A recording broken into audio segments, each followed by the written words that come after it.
안녕하십니까. 오늘은 가정에서 사용하는 가스보일러 에어백에 관해서 설명을 해드리겠습니다. 제가 설명하는 부분은 저희 주관적인 부분도 많이 포함되어 있으니까 꼭 정답은 아니라는 것을 알아주셨으면 좋겠습니다. 가스보일러 에어를 꼭 빼줘야 하는가에 대해서 설명을 해드릴 건데, 유튜브 또는 네이버 보통 보면은 빼줘야 된다고 하는 분들도 있고, 뺄 필요가 없다 그렇게 하시는 분들도 있고, 그런 부분들이 많은데 그 부분은 오늘 정확하게 제가 짚고 넘어가겠습니다. 자, 영상 시작 전에 아직도 구독, 좋아요를 안 누르셨다면 구독, 좋아요 부탁드리겠습니다. 자, 그러면은 이제 일단은 에어가 빠지는 거에 대해서 아시려면 이제 가스보일러가 대충은 어떻게 작동이 되는지를 어느 정도는 좀 알아야 되는 부분이니까 가스보일러 구조에 대해서 간단하게 설명을 좀 해드리겠습니다. 가스보일러는 일반형 가스보일러, 그러니까 하향식 보일러라 그러죠. 하향식 가스보일러, 그리고 상향식, 상향식 가스보일러, 밀폐식이라 그러는데, 그렇게 두 가지로 구분이 되는데, 이제 보편적으로 아파트 같은 층에서 같은 층을 난방을 하는 것은 하향식 보일러입니다. 우리 집이 2층인데 2층에 보일러가 설치되어 있으면은 하향식 보일러죠. 거의 웬만해서는 거의 하향식 보일러가 많고, 그리고 이제 상향식 보일러 같은 경우는 아랫집에서 윗집 난방을 할 때죠. 보일러가 지하에 설치가 되어 있는데 1층에 난방을 하거나, 아파트 꼭대기층인데 복층이 있어가지고 로얄층에 복층 난방을 할 때는 일반형 보일러로는 사용할 수가 없고, 그게 상향식 보일러입니다. 그 일반형 보일러는 보일러 자체에서 순환이 되면서 보일러에서 난방 공급으로 물이 들어가고, 그리고 분배기를 거쳐서 그 다음에 방바닥, 그 다음에 분배기 환수, 그 다음에 보일러 환수, 이렇게 들어가면서 보일러 안에 그 팽창 탱크가 있어요. 이제 시스템 탱크라고 하는데, 그 팽창 탱크에서 에어가 자동으로 빠집니다. 상향식 보일러는 똑같은 구조로 이렇게 이제 순환이 되고 나서 그 대신에 이제 밀폐가 돼야 되기 때문에 시스템 탱크나 팽창 탱크가 설치가 되어 있지 않고 질소 탱크가 설치가 되어 있어요. 근데 질소 탱크가 설치가 되어 있으면 에어가 빠질 곳이 없기 때문에 에어벤트라는 부속이 설치가 되어 있습니다. 그 부속에서 에어가 순환이 되면서 자동으로 빠지는 거예요. 자, 그럼 기본적인 상식으로는 하향식 보일러도 순환이 되면서 자동으로 에어 처리가 되고, 상향식 보일러도 순환이 되면서 에어벤트나 부품에서 자동으로 에어 처리가 되면은 결론적으로는 에어를 안 빼줘도 된다는 거예요. 근데 중요한 것은 빼줘야 할 경우도 있는 겁니다. 그게 팩트입니다. 팩트. 에어는 자동으로 빠지는데 내가 빼줘야 되는 경우도 있다. 이 부분이 팩트예요.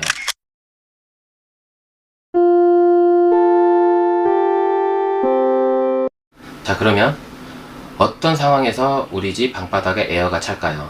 그 부분이 중요하죠. 그 부분이 중요합니다.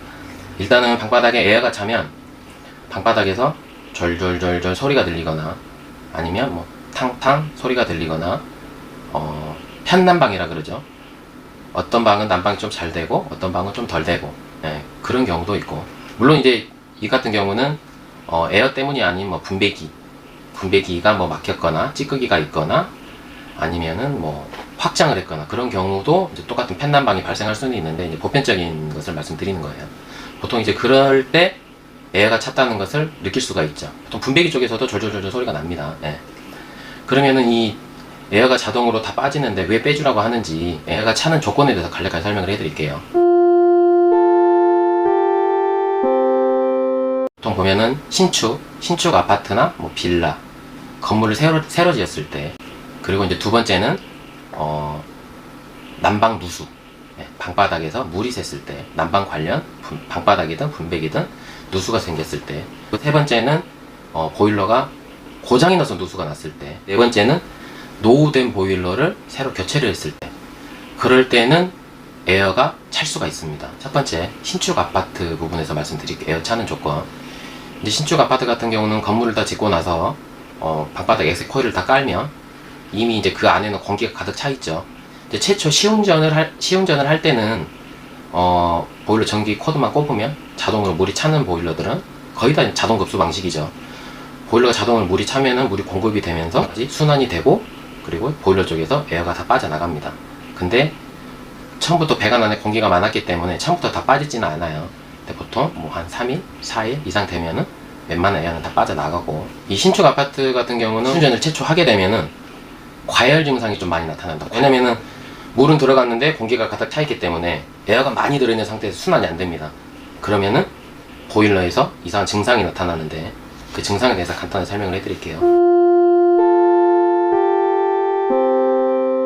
보일러가 과열이 됐을 때는 에어가 이제 신축도 마찬가지고 뭐 구축 기존에 쓰신 것도 마찬가지인데, 일단 보일러가 과열이 나타나게 되면은 이제 보일러에서 나타나는 증상 이제 요즘 온도 조절기에 에러 코드가 다 표시가 되죠. 빅두라미 같은 경우는 96번, 경동 같은 경우는 16번, 대성 보일러는 AA, 뭐 린나이도 16번 그렇게 에러 코드가 뜨고, 롯데 보일러 같은 경우는 뭐 C6번이나 C9번이 뜨고요. 그리고 대우 보일러는 E3가 뜹니다.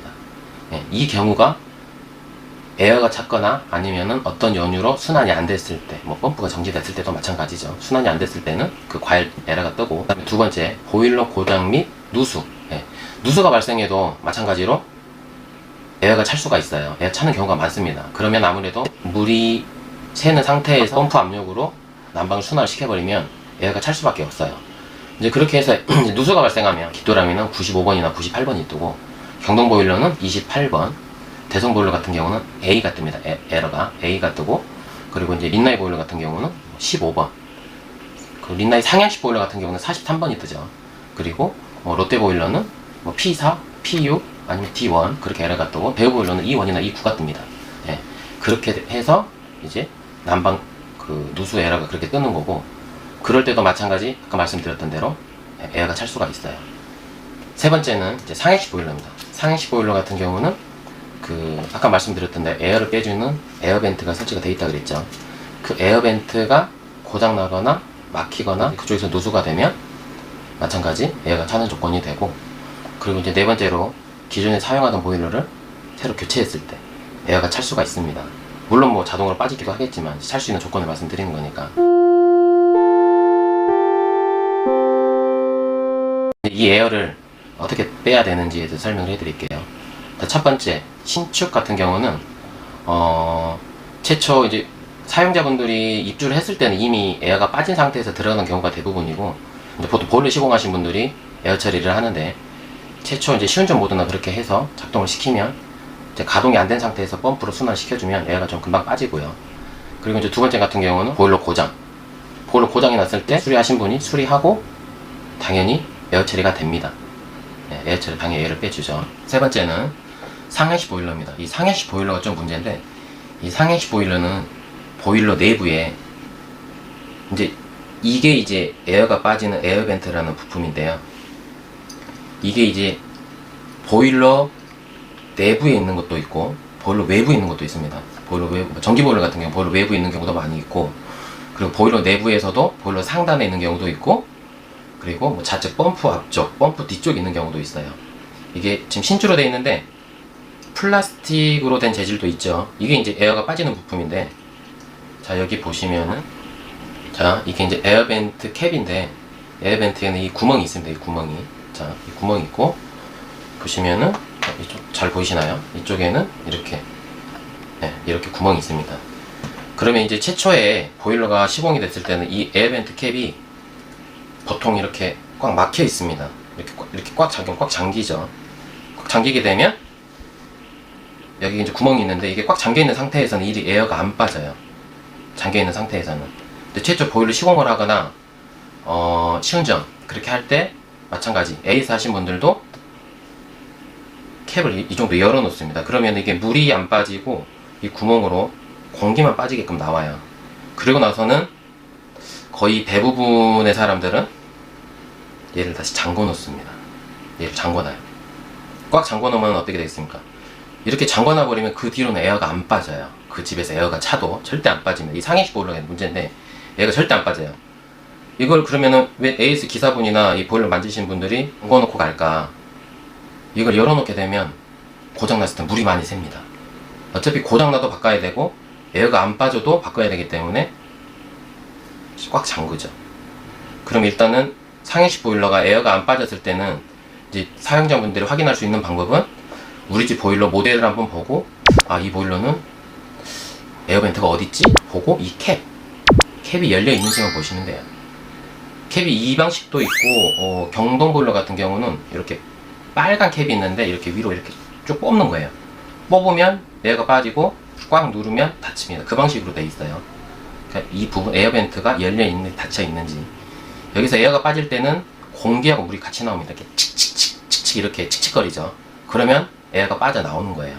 예, 그렇게 해서 상위식 보일러는 에어 처리가 되고, 네 번째로 가스보일러 교체시인데, 교체시는 이제 보면은 이런 경우가 있어요. 가스보일러를 동일 뭐 린나이에서 린나이든 뭐 경동에서 경동으로든 그렇게 바꾸는 경우도 있는데, 그냥 타사 보일러 경동을 쓰고 있다가 린나이로 바꾸는 경우도 있고, 마찬가지 뭐 깁트럼을 쓰고 있다가 대종으로 바꾸는 경우도 있고 그렇죠.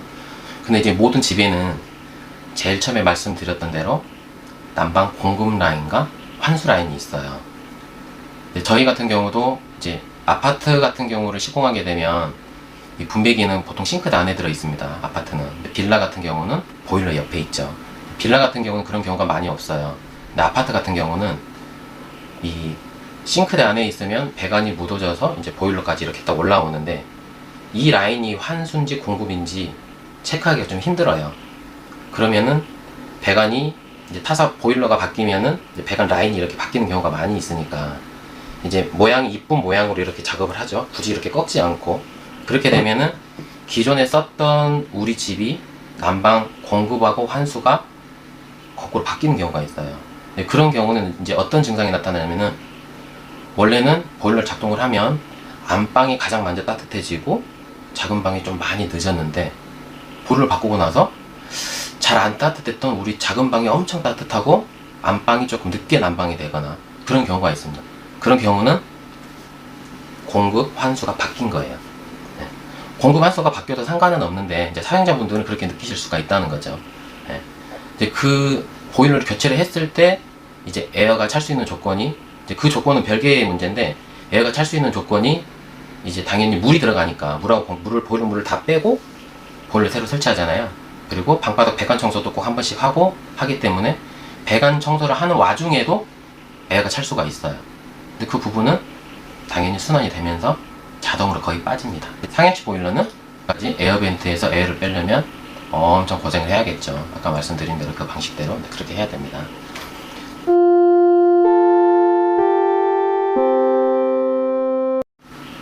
자, 그럼 이제 네 번째 경우까지 다 봤는데, 그러면은 에어가 안 빠지는 것을 내가 어떻게 알 수가 있고, 어떻게 빼야 되는지, 안 빠지는 에어는 어떻게 빼야 되는지 설명을 해드릴게요. 근데 아직도 구독을 안 하신 분들이 계시네요. 구독, 좋아요 부탁드립니다. 자, 본격적으로 에어를 빼는 방법에 대해서 설명을 해드리겠습니다. 자, 이게 분배기입니다. 분배기는 아파트 싱크대 속이나 뭐 빌라, 다세대 그런 거는 보일러 옆에 설치가 되어 있죠. 지금 보시면은 이제 이 난방 공급하고 환수의 위치가 명확하게 어디든 나와 있지 않습니다. 그래서 어떤 분들은 위에가 공급이다, 밑에가 환수고, 또 어떤 분들은 아래쪽, 밑에 쪽이 공급이고 여기가 환수다, 이렇게 설명하시는 분들이 계신데, 이 라인이 바뀌어도 상관은 없어요. 라인이 바뀌어도 난방이 되는 것은 상관이 없는데, 제가 이 보일러 일을 한 22년 정도 했거든요. 근데 제 경험상으로는 공급이 위쪽이 맞습니다. 네, 공급이 위쪽이 맞아요. 이제 보통 엑셀 파이프가 이렇게 연결이 돼 있을 때, 이 방바닥 엑셀 파이프를 깔 때는 15mm 또는 12mm, 15A, 12A 그러죠. 엑셀 파이프를 그렇게 설치를 하고 이렇게 이제 분배기가 설치되고 보일러를 가동을 했을 때, 15A 같은 경우는 공급하고 환수가 바뀌어도 크게 지장이 없어요. 근데 12A 같은 경우는 위에가 환수가 되고 아래쪽 공급이 되면 난방이 잘 안 되는 경우를 많이 봤습니다. 이제까지 일을 하면서. 12A, 12mm, 뭐 12A 그러죠. 12A, 엑셀 12A는 공급이 위로 가는 게 저는 맞다고 생각합니다. 제 경험상으로는. 자, 그럼 이제 에어 빼는 방법 설명을 해드릴게요. 보일러에서 제가 말씀드린 것은 위에가 공급으로 말씀드릴게요. 보일러 물이 들어오고 방바닥을 다 돈 다음에 이 라인이 이제 다시 보일러로 들어가죠. 그럼 공급이 되고 환수가 됩니다. 네. 보통 서플라인이라고 그러고 리턴이라고 그러죠. 라인이 밸브가 이제 이렇게 다 이 아라비아 숫자 일자, 이 일자가 다 열려 있는 상태입니다. 이게 다 열려 있는 상태고 얘가 꺾이면 한번 날 일자죠. 꺾이면은 잠기는 거예요. 보통 다 열려 있죠. 네. 이 상태에서 에어를 뺄 때는 이제 에어가 찼는지 안 찼는지를 확인을 하시려면 일단은 우리 집에 난방이 잘 안 되던가 아니면은 처음에 말씀드렸던 영상에서와 같이 그 방바닥에서 이렇게 절절절 아니면 분배기에서 절절절 소리가 나요. 소리가 날 때 보면 이제 여기 엑셀 파이프가 깨져 있는데 엑셀 파이프에 공기가 보입니다. 이 정도 층이 생겨서 나타나는 경우가 많아요. 그러면은 그 에어는 있어도 순환이 잘 되는 집들도 많이 있습니다. 에어가 있는 공중에 떠 있는 상태에서도 난방이 되는 집들이 많아요. 소리만 날 뿐이지. 보일러를 작동을 시키고 밸브 하나만 열어요. 밸브 하나만 열고 이쪽이 공급이라 그랬으니까 보일러가 가동이 되면 뜨겁겠죠. 그리고 방바닥을 다 돌고 나오면 이쪽이 이제 환수. 네, 이 물이 보일러에 들어가는데 온도 편차는 보통 한 10도에서 15도 정도 편차가 생깁니다. 아주 많이 뜨겁고 왜냐면 시멘트 방바닥을 데우고 나오기 때문에 에어를 빼실 때 이것도 말이 많죠. 과연 공급에서 빼느냐 환수에서 빼느냐. 제 경험상으로는 공급이 맞습니다. 이게 환수해서 빼면은 어떤 경우는 에어가 거꾸로 빨려 들어간 경우도 있어요. 온도 편차가 크면 빨려 들어갑니다. 저는 환수해서 에어를 안 빼요. 무조건 공급에서 뺍니다. 들어가면서 빼는 거예요. 펌프 압력이 먼저 들어오기 때문에. 공급에서 이제 에어를 뺄 때는 이제 보시면은 물이 다 돌면은 느낌이 있죠. 온도차가 이렇게 생깁니다. 만지면. 그러면 이제 이쪽 밸브를 돌리면 칙칙하고 소리가 나요. 그러면 에어가 빠져나오는 겁니다. 근데 에어만 빠지는 게 아니고 에어하고 물하고 같이 나오는 경우도 많이 있어요. 그래서 약하게 틀고 호스 같은 걸 연결하셔서 통 같은 데 조금 받아 놓으시는 게 좋아요. 이 물을 많이 빼버리면 보일러가 에러가 뜹니다. 네. 이 과정을 다 할 때 보일러가 한 번에 에러가 뜰 수가 있어요. 물 부족 에러가 뜰 수가 있죠. 근데 물은 자동으로 채우니까 그건 걱정 안 하셔도 되고, 물이 다 순환이 될 때까지 이걸 열었다 잠갔다 하면서 이게 이제 칙칙거리는지 소리를 들어보고, 물이 다 온도가 둘 다 뜨거워졌다 그러면은 마찬가지 다음 방, 네, 다음 방이죠. 다음 방을 열고 얘를 잠급니다.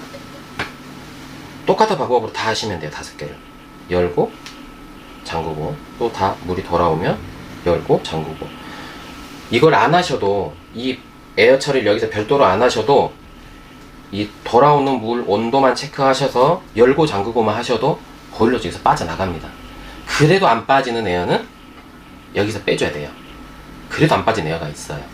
그럼 여기서 빼줘야 되고, 여기서 뺐는데도 그래도 이게 안 빠진다, 일반 하얀식 보일러인데, 그러면은 이 방법밖에 없어요. 아까 보여드렸던 에어벤트죠. 에어벤트를 여기다가 설치라는 방법이 있어요. 그러면은 자동으로 순환이 되면서 에어가 빠집니다. 근데 에어벤트를 여기다 설치할 때는 에어벤트만 설치해도 좋기는 하지만, 이건 제가 다른 데 쓰려고 만들어 놓은 건데, 이 밸브까지 같이 달아주는 게 좋아요. 이 밸브까지 여기다 설치를 하는 거죠. 그리고 에어가 다 빠졌을 때는 밸브를 잠가 버리는 거예요.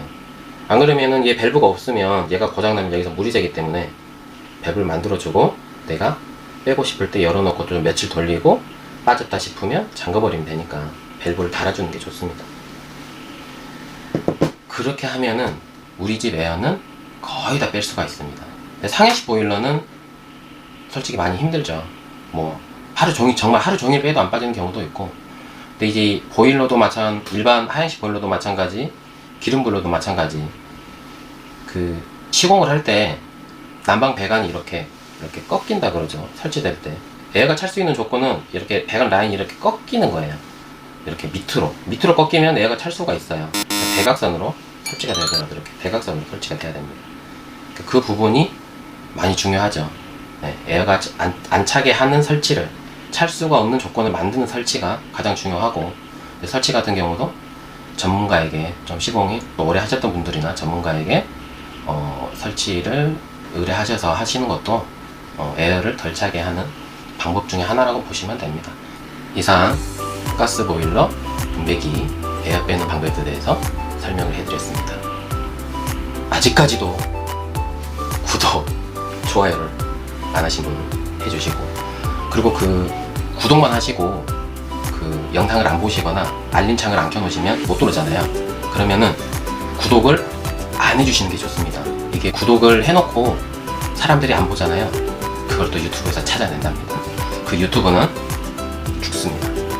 구독하시고 알람 안 하시면 저를 내장시키는 거예요. 이상